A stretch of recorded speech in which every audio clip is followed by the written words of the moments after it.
한밤중에 갑자기 비상계엄을 선포하셨습니다. 원화 대비 엔화가 초강세, 2007년도 10월 달에 달러당 한 930원 정도에서 달러당 1,500원까지 거의 원화의 가치도 한 40% 약세가 되면서 증시가 반토막 났고, 거기에서 원화 가치까지 40%가 빠지니까 우리나라는 상대적으로 엄청나게 힘든 시기를 겪게 된 거예요. 그러면서 우리나라의 원화 가치가 엄청나게 밀리기 시작을 하니까 그 당시에 우리나라가 외환 보유고를 엄청나게 투입을 했는데, 그때 한 1년 정도도 안 됐어요. 한 6, 7개월 만에 외환 보유고가 24%가 증발을 합니다. 이 환율을 방어하기 위해서. 그 정도로 심각했던 상황이라는 부분이었고요. 당시에 달러 대비 엔화 대비 원화가 엄청나게 약세가 됐잖아요. 한 4, 50%. 그러면서 우리나라 물가가 2007년도 10월 달에 2.4%에서 이게 5.7, 5.6%까지 1년 만에 물가가 엄청나게 오르기 시작을 합니다. 그러니까 경기는 침체됐는데 물가는 오르는 엄청난 침체를 경험하게 되는 거죠.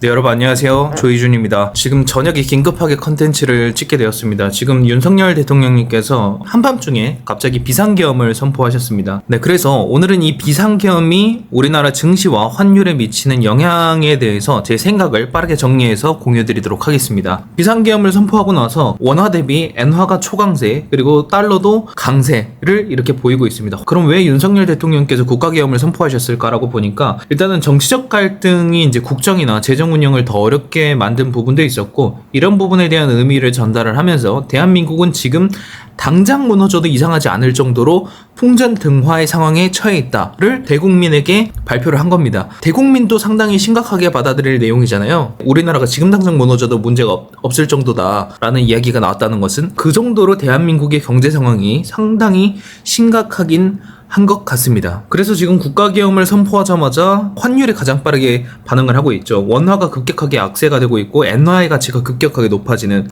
그리고 달러 대비 오히려 엔화의 가치가 더 빠르게 강세로 전환이 되는 이런 모습이 나타나고 있습니다. 지금 현재 환율 상황 먼저 비교를 하자면, 원화의 경우에는 약세를 보이고 있고, 엔화는 초약세, 달러는 초강세 포지션을 유지하고 있었습니다. 왜냐하면 엔화의 경우에는 일본이 지금 초저금리를 유지하고 있는 상태이고, 금리 인상을 했기 하지만 여전히 1%가 안 되는 금리를 가지고 있고, 미국은 여전히 가장 높은 금리를 유지를 하고 있고, 우리나라랑 격차가 한 1.5에서 1.7% 정도 날 겁니다. 그 정도로 미국이 더 높은 금리를 유지하고 있으니까 달러는 초강세, 원화는 약세, 그리고 엔화는 상대적으로 금리가 낮으니까 초약세, 이렇게 포지션을 가져가고 있는데, 앞으로 이게 어떻게 될 것이냐, 이걸 보기 위해서 과거의 사례를 보니까 2007, 8년도에는 미국이 금리 인상을 하고 일본이 제로 금리를 유지하고 있을 때, 이때는 반대로 원화가 초강세였고 달러가 약세, 엔화는 초약세였습니다. 근데 이게 미국이 금리 인하를 하고 일본이 금리 인상을 하니까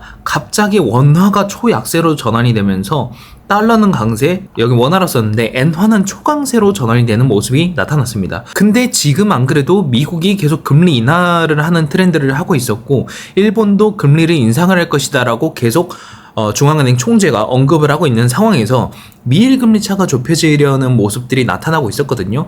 그렇다라는 거는 앞으로 엔캐리 자금의 대규모 청산이 나올 가능성이 있고, 그렇다는 거는 앞으로 엔화의 초강세가 일어날 가능성이 높다라고 볼 수가 있는 거잖아요. 그러면서 엔캐리 자금이 시장에서 점점 빠져나가면서 시장의 유동성이 점점 위축되고, 이게 새로운 리스크를 촉발시킬 수가 있는데, 이러한 상황에서 당연히 기축통화가 아닌 원화의 경우에는 상당히 리스크가 더 커집니다.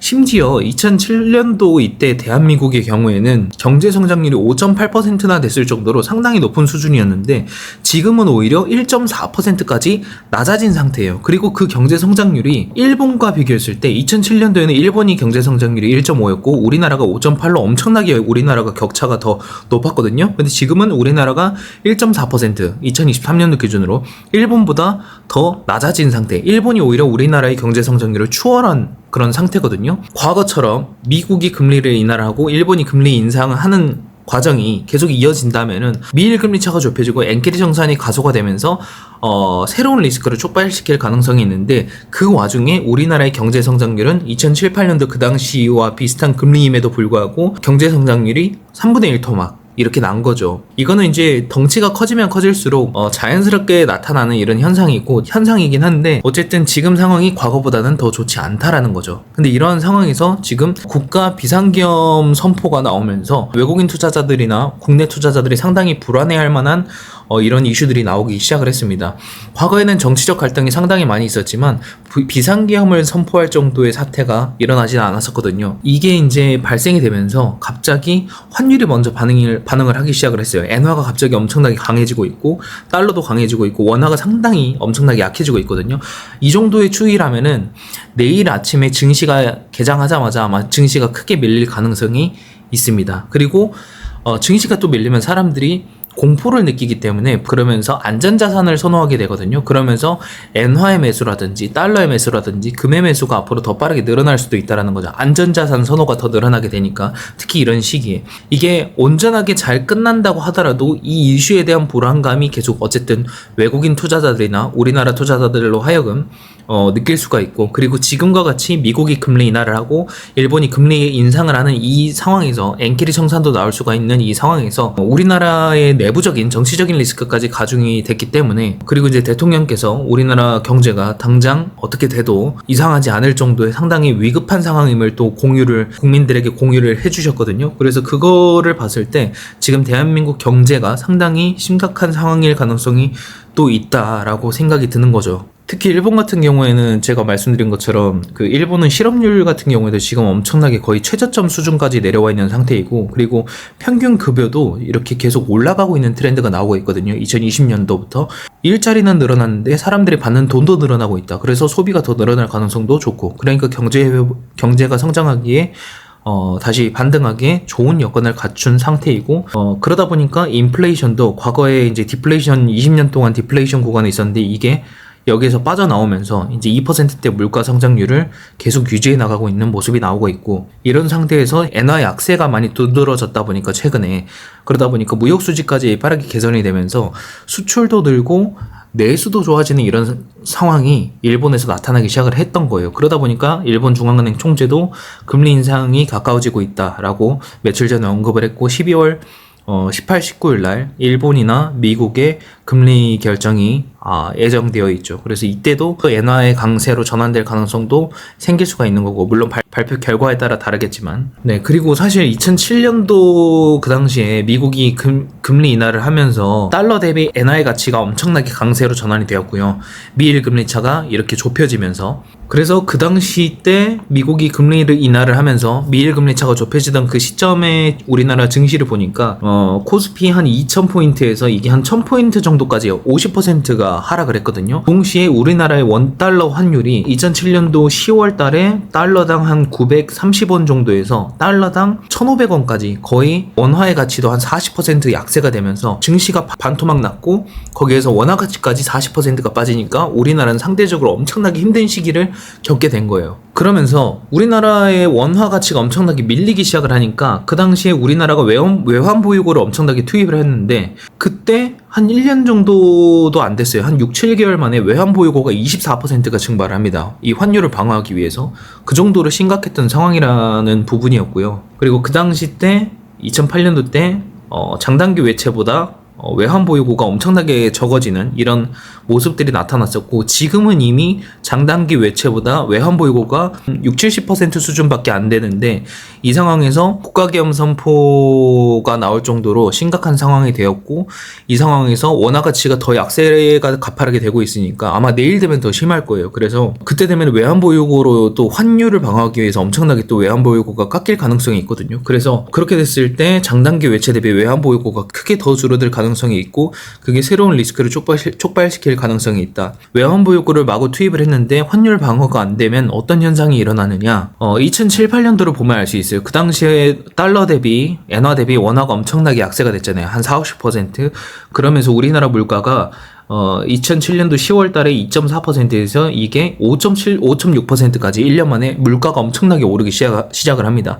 그러니까 경기는 침체됐는데 물가는 오르는 엄청난 침체를 경험하게 되는 거죠. 그리고 환율의 가치도 떨어지고 주식시장도 엄청나게 하락하고 그러면서 상당히 큰 리스크를 촉발시켰던, 그래서 이번 고가계엄 선포가 특히 지금 시기에 고가계엄의 선포가 상당히 심각한 리스크로 다가올 수가 있다. 그리고 앞으로 내일만 되더라도 아마 주식시장부터 환율도 다 엄청나게 반응을 하기 시작을 할 거고, 지금은 이제 사실 저녁 시간이라서 우리가 환전이 안 돼요, 뭐 MTS로. 근데 내일 아침 되면 또 환전이 엄청나게 일어나면서 안전자산 선호 심리가 높아지면서 그러면서 원화의 가치가 더 약세가 될 가능성이 있다. 그래서 저는 이미 100엔당 904원 정도 할 때부터 여러분들에게 엔화의 초강세가 예상이 되니까 이 부분에 대해서 계속 정보를 계속 공유를 드렸고, 실시간으로 아마 중앙은행이 외환보유고를 투입해서 환율 안정에 개입을 하겠지만 이게 쉽게 가라앉기 어려울 가능성이 있다라고 생각을 해요. 주식시장도 밀리면 당연히 외국인 이탈도 늘어날 거고, 외국인들이 이탈되면 외화가 더 유출이 되니까, 그리고 이제 우리나라 국민분들도 환전을 또 많이 할 가능성이 있고, 그래서